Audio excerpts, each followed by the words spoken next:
Draw a line representing the principal axis.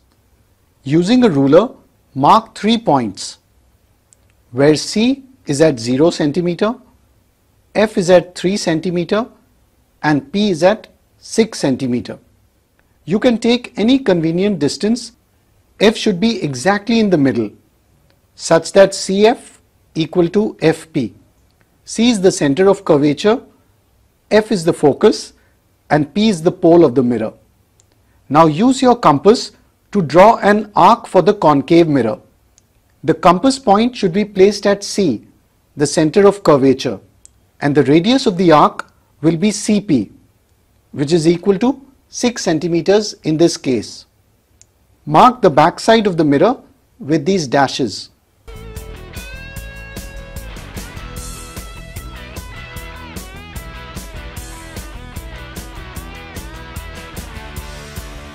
Rule 1. A ray of light which is parallel to the principal axis after reflection passes through the focus. Rule 2. A ray of light passing through the center of curvature is reflected back. Rule 3. A ray of light passing through the focus after reflection becomes parallel to the principal axis. Can you see that rule 3 is exactly opposite of rule 1?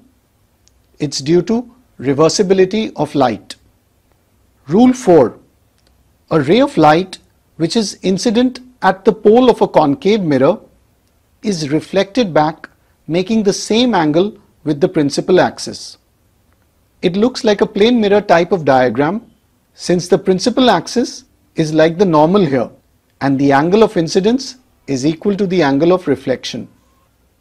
Let's place the 4 rules that we have learned for concave mirrors on our concept. Avoid using the 4th rule unless really necessary, because it's hard to measure angles accurately with your protractor. So it can lead to inaccuracies in the diagram. So basically you need to use 2 out of the first 3 rules for concave mirrors.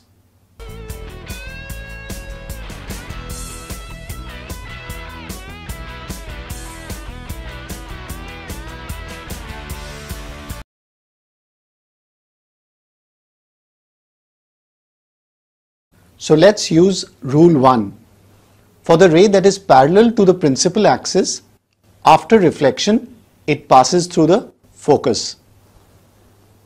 And for the second ray, we can use rule 2. So the ray passing through the center of curvature gets reflected back along the same path. Now what does the intersection of these 2 reflected rays represent? That's right. It's the image, and it's the image of my head, because we started with the rays from the top of the object.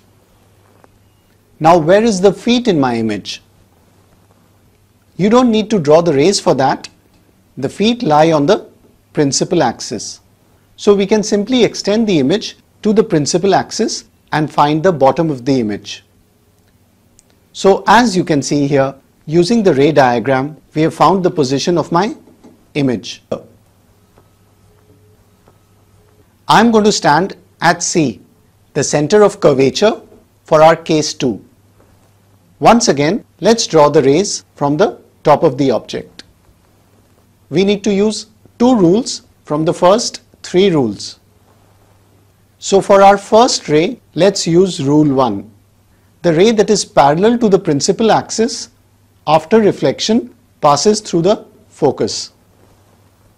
Now I can't use rule 2 since I am standing on the center of curvature. So let's go ahead and use rule 3. The ray that is passing through the focus after reflection is parallel to the principal axis. So this is our second ray here. Where is my image? As you can see here, it's exactly below me. What is the nature or properties of the image? It's real and it's inverted. It's the same size as the object, so the same height as me, and its position is at the center of curvature. Now I am going to move closer to the mirror. So this is our case 3, where the object is between the center of curvature and the focus. I would like you to pause the video here and find the image yourself using a ray diagram. Also write down the properties of the image formed. So what is the nature of the image you got? That's right. The correct answer is it's a real and inverted image that's magnified. So this is the ray diagram, and as you can see, the position of the image is beyond the center of curvature. Now I'll move ahead and I'm going to stand at the focus of the concave mirror. Again, let's use 2 rules out of 3. As you can see, this is an interesting case because the reflected rays are parallel. The reflected rays never meet. So our image is formed really far away at infinity. The image is real and inverted, and it's highly magnified. Now let's look at the last case where I move really close to the mirror. The object, that is me, is between the pole and the focus here. Now let's use rule 1 and rule 2 to draw the light rays from the top of the object. And as you can see here, the reflected rays are divergent. So let's produce them backwards to obtain our image. Wow! Can you see? I'm magnified here. So what are the properties of the image? The image is virtual and erect. It's magnified, and as you can see, it's formed behind the mirror.